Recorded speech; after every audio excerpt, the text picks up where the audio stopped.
Vocês estão no mesmo sofá, talvez assistindo a mesma série, talvez cada um no próprio celular. A casa está em ordem, os filhos estão dormindo. Por fora, tudo bem. Por dentro, há quanto tempo vocês não se tocaram de verdade? Não um beijo de passagem, não um abraço que durou 2 segundos porque alguém precisava ir buscar alguma coisa. Um toque que diz, eu te vejo, você importa, ainda estou aqui. Se você precisou pensar para lembrar quando foi a última vez, esse vídeo é para você. Porque o que acontece com a intimidade em casamentos longos não é o que a maioria imagina. Não é desamor. Não é incompatibilidade que só ficou clara agora. É algo mais sutil, mais traiçoeiro e, por isso, muito mais difícil de nomear. Hoje, esse vídeo vai nomear. Vou te mostrar como a intimidade desaparece sem que ninguém decida isso. Porque as tentativas mais comuns de recuperá-la não chegam onde o problema mora de verdade. E quais são os 3 pontos de entrada para a reconexão que já existem na sua rotina e estão sendo desperdiçados. Não é teoria, é mapa. E no final, você vai ter pelo menos uma coisa que pode fazer hoje. Não quando as condições forem perfeitas. Não quando os dois estiverem dispostos ao mesmo tempo. Não quando a rotina aliviar. Hoje. Existe uma pergunta que casais em crise costumam fazer quando percebem o distanciamento. Quando foi que a gente virou isso? E a resposta honesta é, não foi num dia.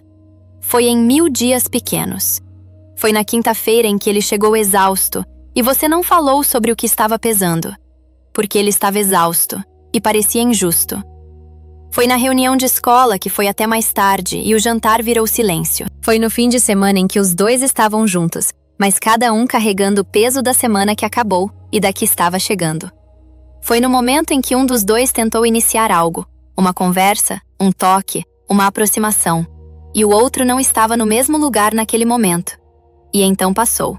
Passou uma vez, depois 2. Depois deixou de ser exceção. Isso tem nome na pesquisa sobre casamentos. John Gottman chama de erosão de conexão, o processo pelo qual casais funcionalmente estáveis vão se tornando emocionalmente distantes, não por conflito, mas por ausência acumulada. Não é o que explode o casamento, é o que esfria. E o detalhe que faz toda a diferença. A erosão não dói de vez. Dói em surdina. Você acorda um dia e percebe que a pessoa com quem divide a cama já não é a primeira a quem você quer contar uma coisa boa que aconteceu. Já não é com quem você ri das coisas que você dois ririam. Continua sendo seu parceiro, só que de uma forma diferente da que você escolheu. Aqui é onde a maioria dos casais comete o primeiro erro de interpretação. Eles olham para esse distanciamento e leem falta de amor.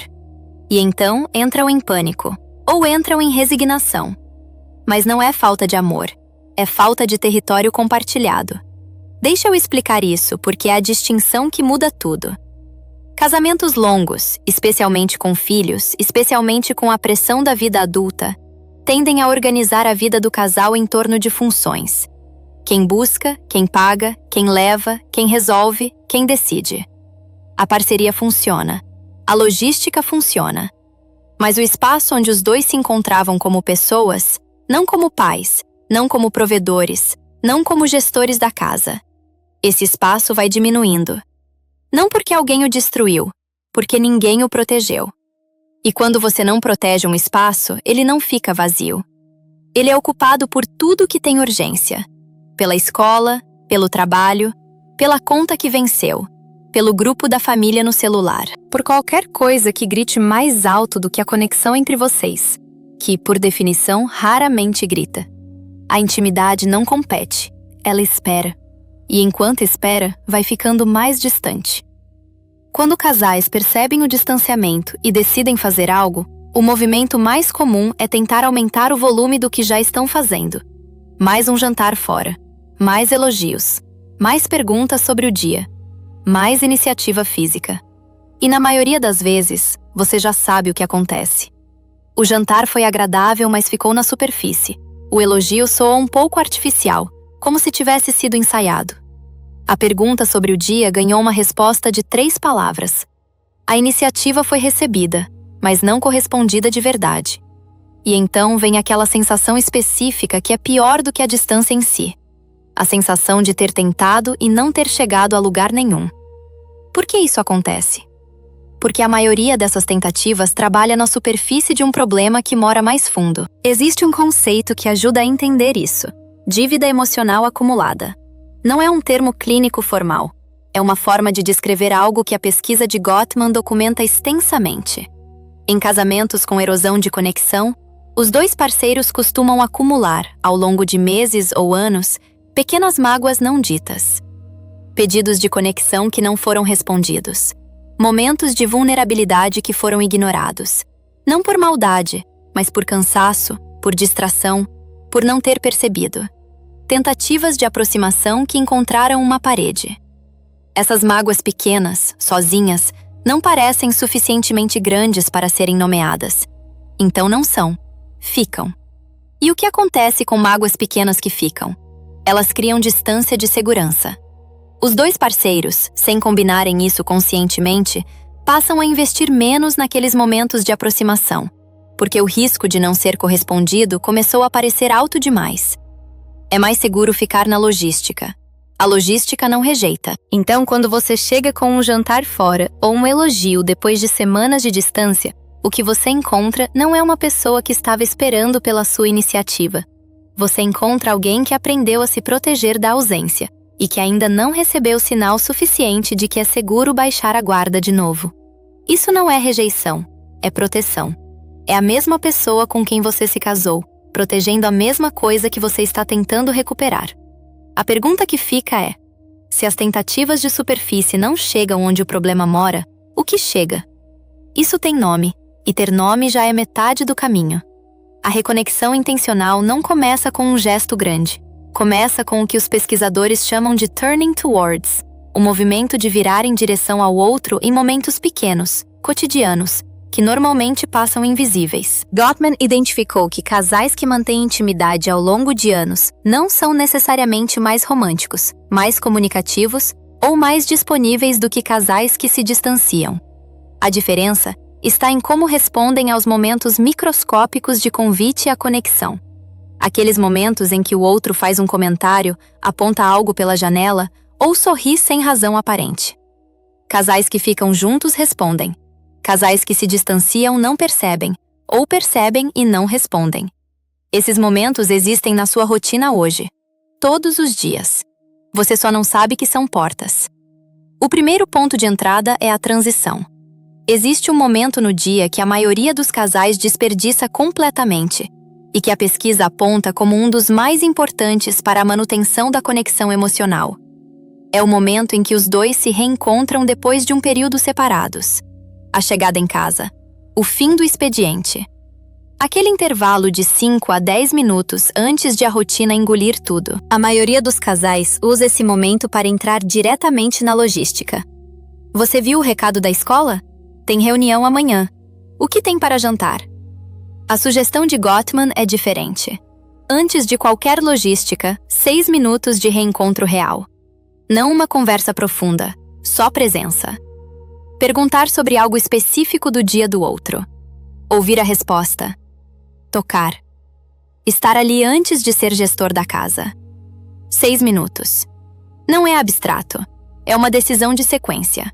Primeiro a pessoa, depois a agenda. O segundo ponto de entrada é a mágoa pequena dita em voz baixa. A dívida emocional que falamos antes se forma porque mágoas pequenas não são ditas. E não são ditas porque parecem pequenas demais, e porque a forma de dizê-las costuma sair errada, como acusação. Existe uma alternativa que a CNV, Comunicação Não Violenta, chama de expressão de necessidade sem ataque. A estrutura é simples. Em vez de "você nunca presta atenção em mim", dizer "quando acontece X, eu fico com a sensação de que não sou prioridade, e eu precisava te falar isso". Isso não é terapia, é um padrão de frase. Tem começo, meio e fim. E o que faz é diferente de uma acusação. Abre uma porta, em vez de levantar uma parede. A mágoa pequena dita dessa forma não cria crise. Impede que mágoas pequenas virem grandes silêncios. O terceiro ponto de entrada é o ritual de baixo custo. Casais que mantêm intimidade ao longo de anos não têm necessariamente mais tempo. Têm rituais. Pequenos, consistentes, próprios deles. Não o date night mensal que depende de babá, de disponibilidade, de humor. Um ritual que existe dentro da rotina que já tem. O café da manhã de sábado sem celular. Os 10 minutos antes de dormir sem série. A caminhada curta depois do jantar quando os filhos já estão no quarto. O que importa não é o que é o ritual, é que é deles. Um espaço que não precisa ser justificado, agendado ou negociado, que simplesmente existe. A intimidade não precisa ser reconstruída do zero. Ela precisa ser desbloqueada. Os 3 pontos de entrada fazem isso. Não porque são gestos grandiosos, mas porque criam sinais consistentes de que é seguro virar em direção ao outro de novo. E sinais consistentes, ao longo do tempo, mudam o que os dois entendem como possível entre vocês. Se o que vimos aqui hoje fez sentido e você quer ir além do mapa, ter o sistema completo com cada ritual, cada script de conversa e cada semana estruturada, tem um material na descrição criado exatamente para isso. Se chama Voltando a Ser Casal. Protocolo de Reconexão Pós-Filhos. São 3 módulos com rituais que cabem na rotina real, scripts para as conversas que os dois evitam, e um kit com 12 roteiros de reencontro para usar quando quiserem. O link está na descrição.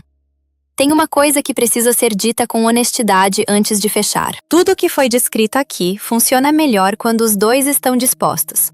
Mas a realidade de muitos casamentos em crise é que um quer tentar antes do outro. Um já está aqui, assistindo a esse vídeo, procurando o caminho. O outro ainda não chegou nesse ponto. E a pergunta que não foi dita até agora é: e se eu tentar e ele ou ela não responder? Essa é a objeção real. Não é falta de ferramenta, é medo de confirmar que o distanciamento é maior do que parece. Que tentar e não ser correspondido seja a prova de que acabou. Vou te dar a resposta honesta, sem romantizar. A assimetria de disposição em casamentos longos é a regra, não a exceção. Raramente os dois chegam ao mesmo ponto de disponibilidade ao mesmo tempo. Quase sempre um chega antes.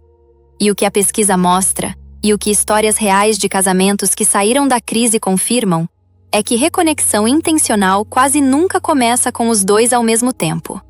Começa com um. Um que decide, antes do outro, que vale tentar diferente. Não porque é justo, porque é o único jeito que existe. Então, se você está aqui e seu parceiro não está, isso não significa que você precisa esperar. Significa que você começa. Com o ritual de transição. Com a mágoa pequena dita da forma certa. Com o momento de reencontro antes da logística. Você não muda o casamento sozinho, mas você muda o que você oferece ao casamento. E o que você oferece cria condições para que o outro encontre algo diferente quando vier na sua direção. Só você querer basta para começar. Não basta para terminar, mas basta para começar. Tudo que vimos aqui hoje é o começo. Se você quer o sistema completo, com os rituais, os scripts e as 4 semanas estruturadas de reconexão, o link está na descrição. No começo desse vídeo, eu descrevi um sofá. 2 pessoas, mesma casa. O silêncio que não é de descanso. Cada um no próprio celular, ou nos próprios pensamentos, ou em qualquer lugar menos um no outro. Esse sofá não é sinal de que o amor acabou, é sinal de que o território acabou. O espaço que os dois foram deixando de proteger enquanto a vida ocupava tudo. E a pergunta que fica, a que eu quero deixar com você hoje, não é como a gente volta ao que era. É diferente. Quando foi a última vez que vocês se viram de verdade? Não se toleraram, não se organizaram, não cuidaram dos filhos juntos. Se viram, com atenção, com curiosidade, com a sensação de que a pessoa do seu lado ainda tem camadas que você não conhece, ou conhece e ainda quer estar perto. Talvez a resposta doa um pouco. Tudo bem. Dor de reconhecimento é diferente de dor de fim.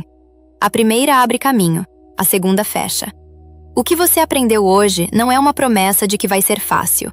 É uma estrutura para começar a fazer diferente, em momentos pequenos, hoje, sem esperar as condições perfeitas que raramente chegam. O sofá que descrevi no começo pode ser o mesmo amanhã. Ou pode ser o lugar onde um de vocês decide virar em direção ao outro. Não precisa de clima especial. Não precisa de conversa preparada. Precisa de uma decisão. Antes de pegar o celular, antes de colocar a série, antes de deixar o silêncio virar o padrão da noite, olhar para o lado e ver quem está lá.